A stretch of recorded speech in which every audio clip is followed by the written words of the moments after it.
Baik, rekan-rekan semuanya, pada kesempatan kali ini saya akan kembali membahas soal-soal tes P3K tahun 2021. Dan untuk kesempatan kali ini saya akan membahas kumpulan contoh soal tes seleksi P3K tahun 2021 terbaru tentang kompetensi teknis ya teman-teman semuanya. Baik teman-teman semuanya, bagi teman-teman yang belum subscribe, silakan subscribe dulu ya teman-teman agar tidak ketinggalan setiap kali saya update video terbaru tentang seleksi tes P3K 2021. Baik teman-teman semuanya, kita langsung saja pada pembahasan soalnya atau review soalnya. Semoga ini bisa bermanfaat untuk teman-teman semuanya yang akan menghadapi tes P3K pada tahun ini. Baik, langsung saja pada soal yang pertama.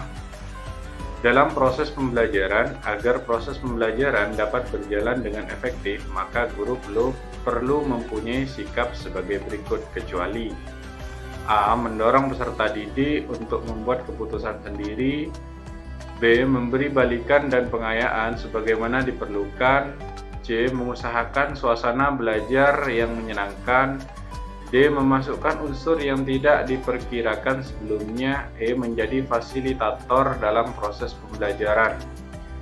Dan untuk jawabannya adalah B, yaitu memberikan balikan dan pengayaan sebagaimana diperlukan. Soal berikutnya, kriteria atau acuan dan pedoman dasar dalam menentukan pencapaian minimal hasil belajar peserta didik dinamakan A. Standar kompetensi lulusan SKL, B. Standar batasan minimum kelulusan, C. Ambang batas minimum kelulusan, D. Nilai ketuntasan minimal, E. Kriteria ketuntasan minimal atau KKM. Dan jawabannya adalah E, yaitu kriteria ketuntasan minimal atau KKM. Kita lanjut. Aspek yang berkaitan dengan perasaan, emosi, sikap, dan derajat penerimaan maupun penolakan terhadap suatu objek peserta didik. A. Afektif, B. Kognitif, C. Psikomotorik, D. Emotif, E. Sensitif. Dan jawabannya adalah A, yaitu afektif. Kita lanjut pada soal berikutnya. Kemampuan yang dapat dilakukan atau ditampilkan untuk suatu mata pelajaran maupun kompetensi dalam mata pelajaran tertentu harus dimiliki oleh peserta didik disebut A. Kompetensi dasar, B. Kompetensi standar kompetensi, C. Indikator, D. Kompetensi lulusan, E. Kecakapan hidup. Dan jawabannya adalah B, yaitu standar kompetensi. Kita lanjut pada soal berikutnya. Berikut ini adalah prinsip-prinsip dalam penyusunan rencana pelaksanaan pembelajaran RPP, kecuali A. Memberikan perbedaan individu, B. Mendorong partisipasi aktif peserta didik, C. Memberikan umpan balik dan tindak lanjut, D. Menerapkan teknologi informasi dan komunikasi, E. Keterkaitan dan keterpaduan isi silabus. Dan jawabannya adalah E, yaitu keterkaitan dan keterpaduan isi dan silabus. Kita lanjut. Yang tidak termasuk dalam beberapa kompetensi yang harus dimiliki oleh guru profesional adalah A. Kompetensi pedagogik, B. Kompetensi kepribadian, C. Kompetensi profesional, D. Kompetensi sosial, E. Kompetensi keahlian. Dan jawabannya adalah E, yaitu kompetensi keahlian. Kita lanjut pada soal berikutnya.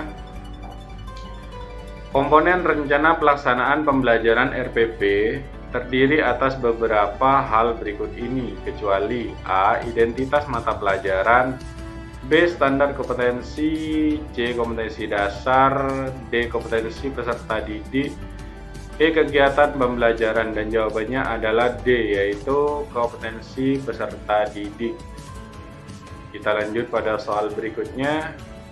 Berikut ini adalah beberapa inovasi pendidikan yang pernah dicetuskan oleh pemerintah, kecuali A. Cara belajar siswa aktif atau CBSA, B. Guru pamong, C. Sistem belajar jarak jauh, D. Sekolah mandiri, E. Sekolah kecil. Dan jawabannya adalah D, yaitu sekolah mandiri. Kemudian lanjut pada soal berikutnya, undang-undang yang mengatur tentang sistem pendidikan nasional adalah A. Undang-Undang RI Nomor 9 Tahun 2003, B. Undang-Undang RI Nomor 11 Tahun 2003, C. Undang-Undang RI Nomor 20 Tahun 2003, D. Undang-Undang RI Nomor 14 Tahun 2003, E. Undang-Undang RI Nomor 25 Tahun 2003. Dan jawabannya adalah C, yaitu Undang-Undang RI Nomor 20 Tahun 2003. Kita lanjut pada soal berikutnya.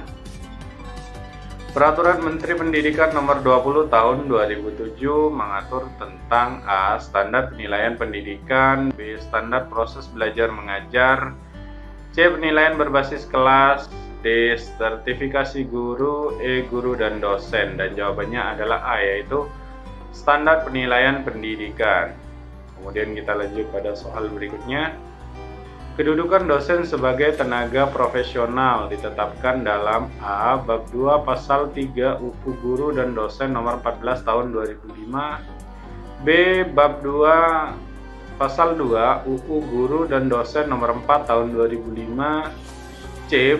Bab 2 Pasal 3 UU Guru dan Dosen Nomor 20 Tahun 2005, D. Bab 2 Pasal 2 UU Guru dan Dosen Nomor 14 Tahun 2005, E. Bab 2 Pasal 3 UU Guru dan Dosen Nomor 14 Tahun 2005. Dan jawabannya adalah A, yaitu Bab 2 Pasal 3 UU Guru dan Dosen Nomor 14 Tahun 2005. Kita lanjut pada soal berikutnya.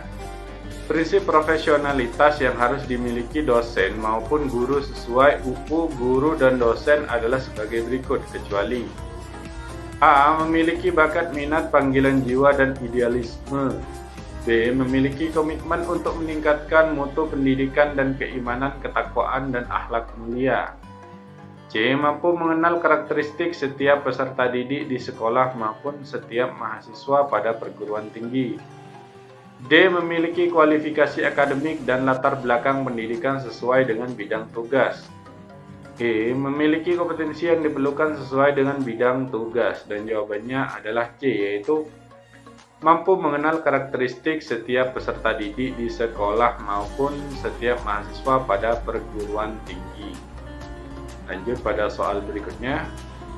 Yang termasuk kewajiban seorang guru dan dosen adalah A. Melaksanakan pendidikan, penelitian, dan mengabdi kepada masyarakat, B. Memperoleh penghasilan di atas kebutuhan minimum dan jaminan kesejahteraan sosial, C. Mendapatkan promosi dan penghargaan sesuai dengan tugas dan prestasi, D. Memperoleh perlindungan dalam melaksanakan tugas dan hak atas kekayaan intelektual, E. Memiliki kebebasan dan memberikan penilaian dan ketentuan kelulusan peserta didiknya. Dan jawabannya adalah A, yaitu melaksanakan pendidikan, penilaian, dan mengabdi kepada masyarakat. Kita lanjut pada soal berikutnya. Yang tidak termasuk aspek evaluasi kurikulum adalah A. Evaluasi hasil implementasi kurikulum, B. Evaluasi implementasi kurikulum, C. Evaluasi dokumen kurikulum, D. Evaluasi reflektif, E. Evaluasi komprehensif. Dan jawabannya adalah E, yaitu evaluasi komprehensif. Lanjut.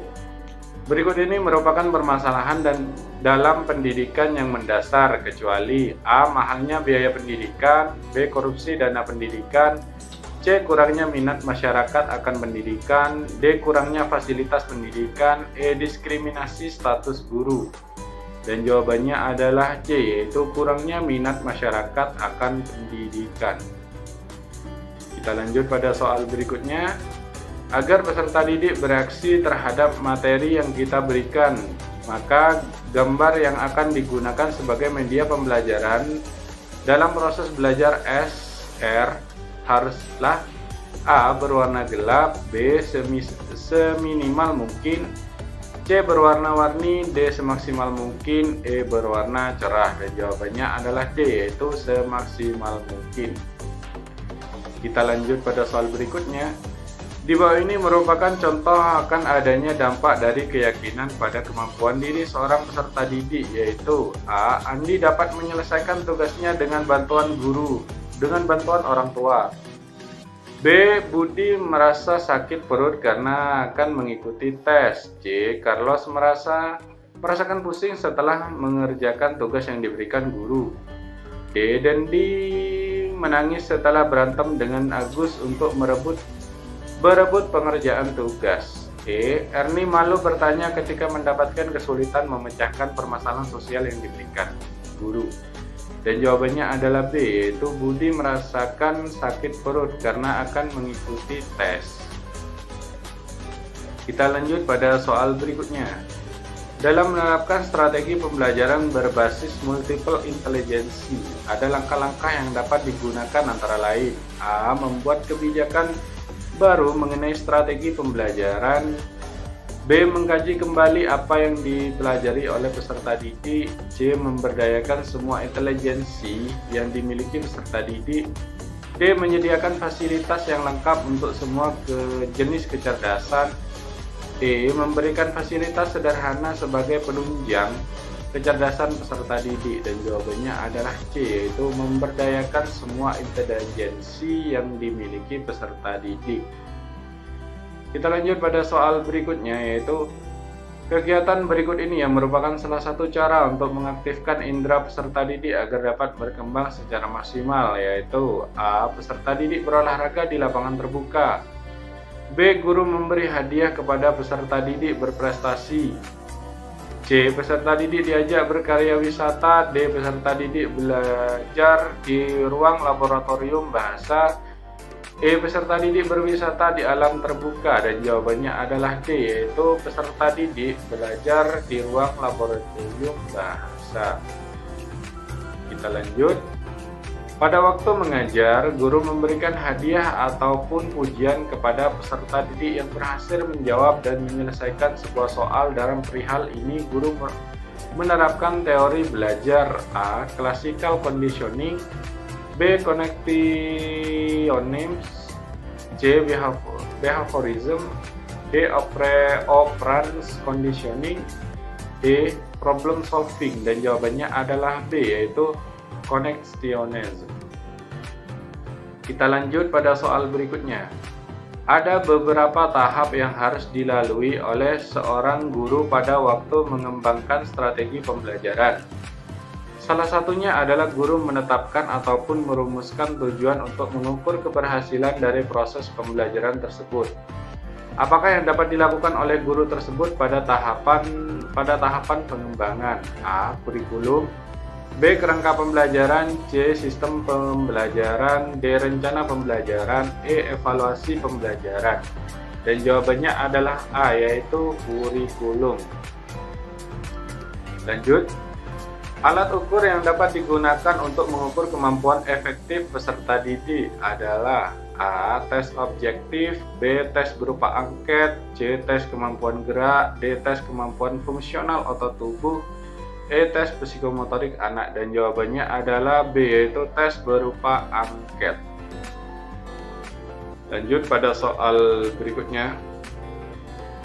Langkah pertama untuk mencari nilai rata-rata untuk data yang tidak dikelompokkan dapat dilakukan dengan A. Menjumlahkan data nilai yang diperoleh. B. Menentukan jumlah keseluruhan pada data yang diperoleh. C. Menentukan nilai rata-rata dengan pendekatan rumus. D. Mencari nilai tertinggi dan terendah data yang diperoleh. E. Menentukan rentang skor nilai tertinggi dikurangi skor nilai terendah. Dan jawabannya adalah A, yaitu menjumlahkan data nilai yang diperoleh. Lanjut.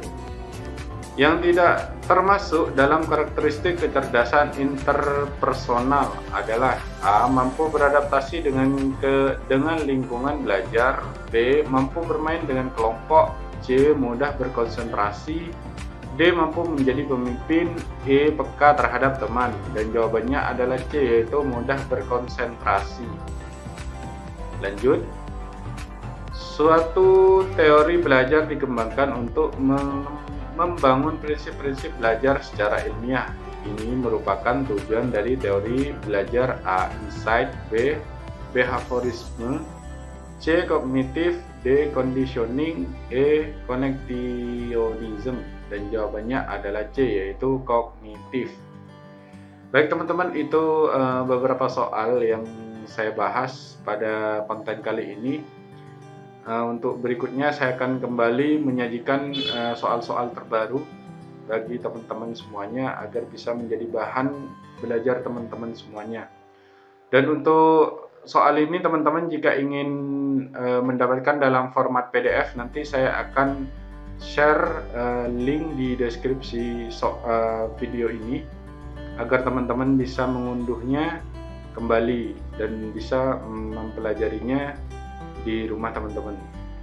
Baik teman-teman, mungkin itu saja dari saya, kurang lebihnya saya mohon maaf. Akhir kata, wassalamualaikum warahmatullahi wabarakatuh. Sampai jumpa kembali di konten-konten saya berikutnya.